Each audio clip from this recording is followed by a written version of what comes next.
Biyaheng Taipei si Olympic marathoner Mary Joy Tabal Jimenez para sa nakatakdang EVA Air Marathon.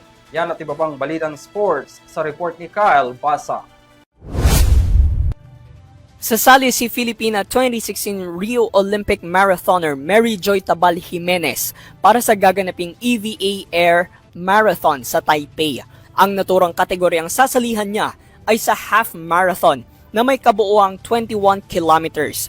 Ating nakapanayam kung paano tatangkilikin ng taong bayan ang paparating na marathon sa kanyang impluensya bilang respetadong atleta at Olympian. Purpose here is not just about running for EVA Air, representing the country, but it's more on people we uplift along the way. No? So through EVA Air and Travel Care, we are not just crossing finish lines, but opening doors to Filipino runners to dream beyond borders like me. I just want to tell to many runners na to dream more, to go something higher, like same with some of the elite runners na if you keep on winning here, what will be the next races for you, to be able for you to really improve and bring the country to more international races. Dagdag niya na nawalan na siya ng oras upang mag-ensayo.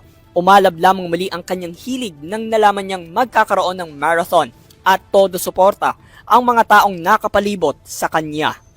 With the trust na binigay nila sa akin and the support that they're giving me, parang na ano ako ulit na may ano pa pala na gusto susuporta pa din pala talaga sila sa akin. So it gave me the joy again to run again. So they give me the joy of running again. Kasabay din sa ginanap na press con ang pag-anunsyo ng mga Pinoy runners na sasabak na sina Artjoy Torregosa, Prince Joey Lee na nagwagi bilang third overall placer nitong nakaraang EVA Air Marathon 2025, Franklin Ferdi, Michelle Zamora, Mark Mahinay, Matthias Stels Muller at si Jabril Rivera, ang youngest na makikilahok sa 3-kilometer category sa edad na 10 years old.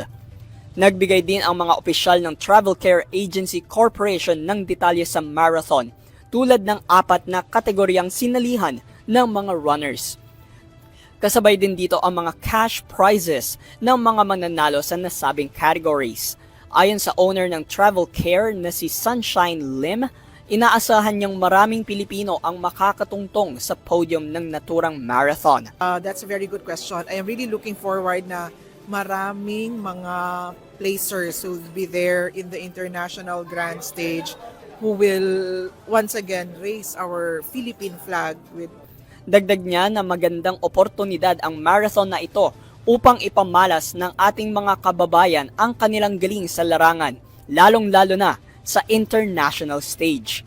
Nakakataba ng puso, and then iba talaga kapag nandun ka sa international platform and looking at your fellow Filipino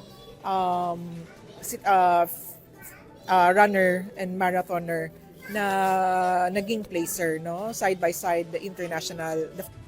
Kasalukuyang 830 Filipino runners na ang makikilahok at available pa rin mag-register hanggang Marso 2026. Gaganapin ang EVA Air Marathon sa October 25. Para sa EuroTV News, ako si Kyle Basa, sumasaludo sa bawat Pilipino.